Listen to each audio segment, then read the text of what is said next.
ఒక్కసారి కొమ్మూరి గోల్డ్ కి కాల్ చేయండి. తాకట్లో ఉన్న మీ బంగారాన్ని విడిపించి మార్కెట్ ప్రైస్ కి వాళ్ళు కొనుక్కుని మిగతా డబ్బులు మీకు ఇచ్చేస్తారు. హాయ్, వెల్కమ్ టు మనం టీవీ. మనం ఉన్నది మన కోసం. నేను మీ మనోజ్. అనకాపల్లి జిల్లా యలమంచిలి వద్ద రైలు ప్రమాదం జరిగింది. 2 బోగీలు కాలి బూడిదైపోయాయి. దాదాపుగా 2 బోగీల్లో 140 మంది ప్రయాణికులు ఉన్నారు. సో చాలా చాకచక్యంగా లోకో పైలట్ దీన్ని గమనించి వెంటనే ఆ బోగీల్ని ట్రైన్ ఇంజన్కి డిటాచ్ చేశారు. ఒక్కసారి విజువల్ చూసుకోవచ్చు మనం. సో టాటానగర్ నుంచి ఎర్నాకుళం వెళ్తున్న ఈ ఎర్నాకుళం ఎక్స్ప్రెస్ అనేది యలమంచిలి దగ్గరికి రాగానే ట్రైన్లో ఒక్కసారిగా ఆ దుప్పట్లు బెడ్షీట్ల వల్ల మంటలు చెలరేగాయని చెప్పి ప్రత్యక్ష సాక్షులు చెప్తున్న పరిస్థితి. సో ఒకసారి విజువల్ చూసుకోండి. ఎంత దారుణంగా అసలు ఆ మంటలు చూడండి ఒకసారి, ఎంత ఇదిగా లెగుస్తున్నాయో. ఎర్నాకుళం ఎక్స్ప్రెస్ అగ్ని ప్రమాద ఘటనలో ఒకరు మరణించారు. మిగతా ప్రయాణికులంతా సురక్షితంగానే ఉన్నారు. అలాగే మంటలు పూర్తిగా అదుపులోకి రావడంతో సహాయక చర్యలు పూర్తయ్యాయి చెప్పుకోవచ్చు. అయితే టెక్నికల్ క్లియరెన్స్ అనంతరం ప్రమాదానికి గురైన 2 బోగీలతో పాటు మరొక బోగిని M2ని కూడా B1 అండ్ M2 2 బోగీలు సో మినహాయించడంతో సోమవారం ఉదయం అంటే ఇవాళ పొద్దున్న తెల్లవారుజామున రైలు ఎర్నాకుళం నుంచి బయలుదేరింది. టాటానగర్ నుంచి ఎర్నాకుళం వెళ్తున్న ఎక్స్ప్రెస్ ట్రైన్ నెంబర్ 18189 రైల్లో ఒక్కసారిగా మంటలు చెలరేగాయి. సో ఈ విషయాన్ని యలమంచిలి సమీపంలోని పాయింట్ వద్ద లోకో పైలట్లు గుర్తించి స్టేషన్లోనే రైలును అలాగే నిలిపివేశారు. ప్రయాణికులంతా బయటకు దిగి పరిగెత్తి ప్రాణాలు కాపాడుకున్నారు. ఈలోపు లోకో పైలట్ కాలిపోతున్న బోగీలను రైలు నుంచి వేరు చేశారు.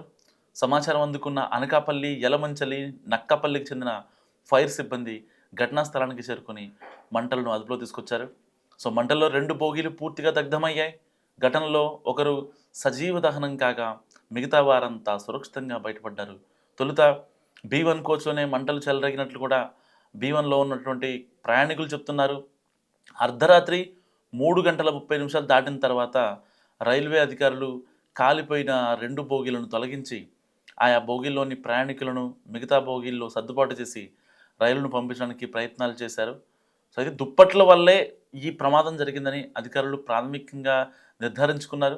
సో ప్రమాద స్థలానికి చేరుకున్న దక్షిణ మధ్య railway Vijayawada division DRM Mohit ఘటనకు సంబంధించి వివరాలను కూడా వెల్లడించారు. సో ప్రమాదం జరిగిన ఎర్నాకుళం ఎక్స్ప్రెస్ 4 గంటలు ఆలస్యంగా నడుస్తోంది. ఆదివారం సరిగ్గా అర్ధరాత్రి దాటాక 1:30 ప్రాంతంలో ఈ ప్రమాదం జరిగింది. B1 కోచ్లో మంటలు చెలరేగినట్టు కూడా ఆ ప్రత్యక్ష సాక్షులు చెప్పిందే అధికారులు కూడా చెప్తున్నారు. సో ఈ బోగీలో దుప్పట్లు ఉండడం వల్ల మంటలు శరవేగంగా వ్యాపించాయి. 2 బోగీలు అంటే B1 ఒకటి, M2 ఒకటి. యాక్చువల్గా B1లో మొత్తం దుప్పట్లన్నీ పెట్టడం వల్ల ఈ యొక్క మంటలు చాలా వేగంగా వ్యాపించాయి. ప్రమాద సమయంలో B1 బోగీలో 76 మంది ఉన్నారు అండ్ M2 బోగీలో 82 మంది ఉన్నారు. ప్రమాదంలో ఒకరు స్పాట్లోనే సజీవ దహనమయ్యారు. B1 బోగీలోనే ఆ మృతదేహాన్ని కూడా గుర్తించారు అధికారులు.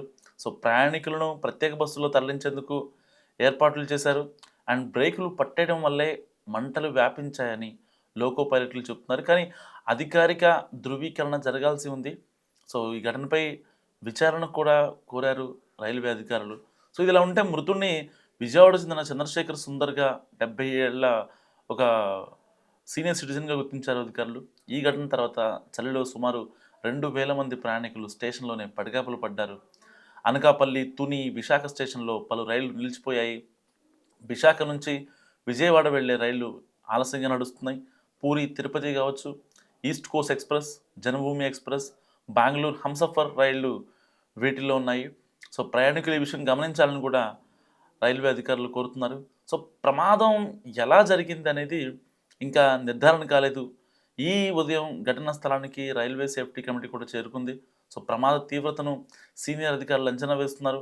అదే సమయంలో 2 ఫారెన్సిక్ బృందాలు ప్రమాద స్థలాన్ని పరిశీలిస్తున్నాయి.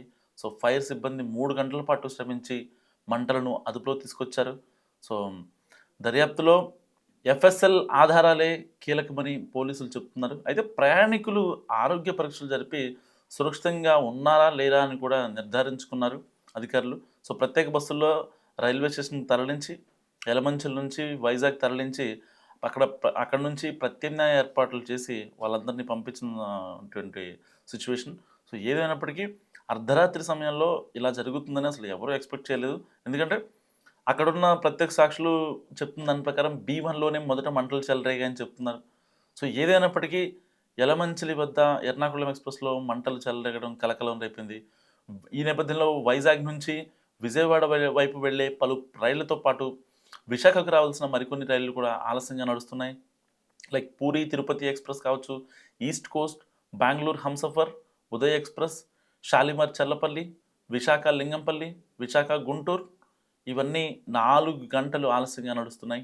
అండ్ విశాఖకు రావాల్సిన గోదావరి అండ్ తిరుపతి టు హావడా కూడా ఆలస్యంగా నడుస్తున్నాయి. యలమంచిలిలో ఆగే రైళ్లను అధికారులు విశాఖలో నియంత్రించి పంపుతున్నారు.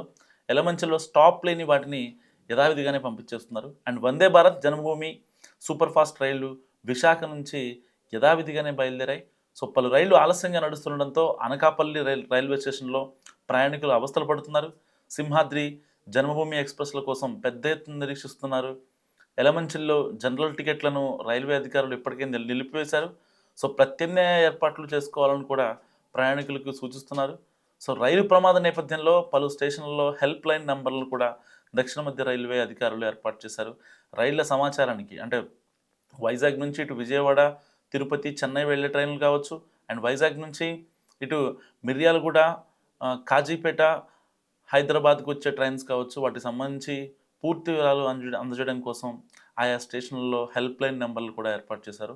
సో ఒక్కసారి మనం హెల్ప్ లైన్ నెంబర్లు చూసుకుంటే యలమంచిలిలో 7815909386 కాల్ చేసి మీ సమాచారం తెలుసుకోవచ్చు.